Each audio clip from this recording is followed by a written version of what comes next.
ഓരോന്നിനും വേണ്ടതായിട്ടുള്ളതൊക്കെ ഓരോന്നിനും ഭഗവാൻ അങ്ങനെ വേണ്ടതുപോലെ ലയിപ്പിച്ചിട്ടുണ്ടത്രേ. ഇതൊക്കെ അറിഞ്ഞ് നമ്മളിങ്ങനെ ജീവിക്കുക. പിന്നെ ബാഹ്യമായിട്ടുള്ള ലോകത്ത് നമ്മൾ ഈ ശരീരമായിട്ടൊക്കെ ജീവിക്കുമ്പോൾ അതിൻ്റെതായ കുറച്ച് പ്രയാസങ്ങളൊക്കെ ഉണ്ടാവും അല്ലെ. നമ്മളിപ്പോ എത്ര അഴുക്കാവരുതെന്ന് വിചാരിച്ച് നടന്നാലും കുറച്ച് അഴുക്കൊക്കെ ആവും. എത്ര ഉടുത്തൊരുങ്ങി നടന്നാലും നമ്മൾ അറിയാണ്ട് തന്നെ അതിലേക്ക് വേണ്ടാത്തതൊക്കെ വന്ന് ചേരും. ചില സമയത്ത് വേണ്ടതും വന്ന് ചേരും. വേണ്ടത് മെല്ലെ വരുമെന്ന് മാത്രം, വേണ്ടാത്തത് വേഗം വരും അല്ലേ. അഴുക്ക് കഴുകി കളയാൻ അത്ര എളുപ്പമൊന്നുമല്ല. അഴുക്കാവാൻ വലിയ വിഷമമൊന്നുമില്ല, അത് വേഗം ആയിക്കോളും. ആരും അഴുക്കിന് തേടി പോകേണ്ട ആവശ്യമില്ല. ഇങ്ങോട്ട് വന്നു ചളിയാവോ ചെയ്യുന്നു, ചളി ആക്കല്ല, ചളിയായി അല്ലേ.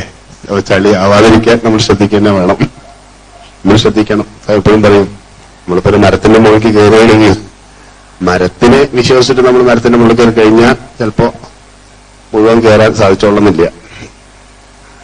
ചിലപ്പോ നമ്മൾ ആ വിശ്വാസം കൊണ്ട് അവിടെ മുകളിലെത്തിക്കൊള്ളുന്നില്ല. എന്നാൽ നമ്മുടെ ആത്മവിശ്വാസം കൊണ്ട് നമ്മൾ മരത്തിന്റെ മുകളിൽ കയറുകയാണെങ്കിൽ നമുക്ക് ലക്ഷ്യത്തിലെത്താൻ പറ്റും.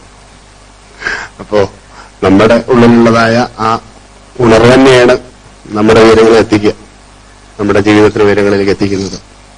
അപ്പൊ നമ്മൾ ആ ഒരു തത്വത്തിലേക്ക് കൂടുതൽ ഇങ്ങനെ ഇറങ്ങി വരിക.